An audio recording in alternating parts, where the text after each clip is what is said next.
যে সকল কাস্টমারদের কাছে আপনাদের বাকি রয়েছে তাদের কাছে কিভাবে ইমেইল এবং এসএমএস এর মাধ্যমে রিমাইন্ডার পাঠাবেন। প্রথমেই আমরা চলে যাব সেলস অ্যান্ড পেমেন্ট সেকশনে। এখান থেকে ইনভয়েসে আসার পর আমরা দেখতে পাচ্ছি যে এইখানে অল ইনভয়েসের মধ্যে সকল ইনভয়েসগুলো পাবো। আনপেইড ইনভয়েসের মধ্যে যেসব ইনভয়েসে আমাদের কোনো টাকাই পেমেন্ট করা হয়নি সেই ইনভয়েসগুলো খুঁজে পাবো। পার্শিয়াল পেইডে আমাদের যে ইনভয়েসে কিছু টাকা পেমেন্ট করা হয়েছে, কিছু হয়নি, সেগুলো দেখতে পাবো। পেইডে আমরা পেইড ইনভয়েসগুলো দেখতে পারবো এবং ওভারডিউয়ে আমরা ওভারডিউ হওয়া ইনভয়েসগুলো দেখতে পারবো। তো আমরা অল ইনভয়েসে চলে আসছি। এখান থেকে আমরা চাই যে মশিউর রহমান ৪ সেপ্টেম্বরে আমাদের কাছে যে বাকিটা নিয়েছিল সেই বাকির তাকে একটা রিমাইন্ডার পাঠানোর জন্য।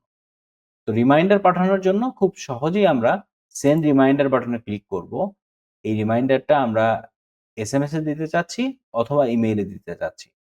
ধরুন আমরা রিমাইন্ডারটা দিতে চাই যদি আমরা রিমাইন্ডারটা দিতে চাই এসএমএস এ, সেক্ষেত্রে সেন্ড এসএমএস ক্লিক করব। এখানে এসএমএসটি চলে আসবে যে ইউর পেমেন্ট ইজ এত, ডিউ ইনভয়েস নাম্বার এত, এবং একটি পাবলিক ইউআরএল ও তার কাছে চলে যাবে। এই ইউআরএল এ গিয়ে সে সরাসরি তার ইনভয়েসটি দেখতে পারবে। একইভাবে আমরা যদি মেইলে সেন্ড করতে চাই, সেক্ষেত্রে সেন্ড রিমাইন্ডারে ক্লিক করব। ক্লিক করার পরে সেন্ড ইমেইল।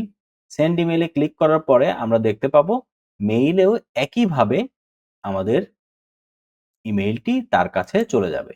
এই কাস্টমারের মেইলে ইমেইলটি সরাসরি তার কাছে চলে যাবে। আমরা এখানে সেন্ড মেইলে ক্লিক করলেই তার কাছে মেইল চলে যাবে।